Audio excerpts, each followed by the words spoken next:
எனக்கு மானசீக குருநாதர் எம்எஸ் விஸ்வநாதன். எம்எஸ் விஸ்வநாதன் அவர்கள் அதே ஸ்வரங்களை உபயோகப்படுத்துகிறார். பால் இருக்கும், பழம் இருக்கும், பசி இருக்காது, பஞ்சணையில் காற்று வரும், தூக்கம் வராது.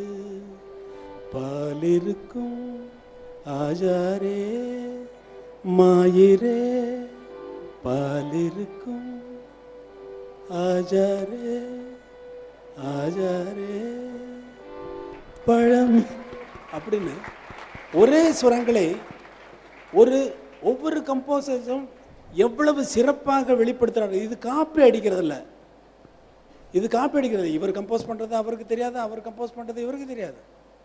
ஒரே ஸ்வரங்களை உபயோகப்படுத்தும் பொழுது சிந்தனை உள்ளவர்களுக்கு இது வரும், இல்லாதவர்கள் காப்பி தான் அடிக்க வேண்டும். அதுலேயே காலம் போயிடும்.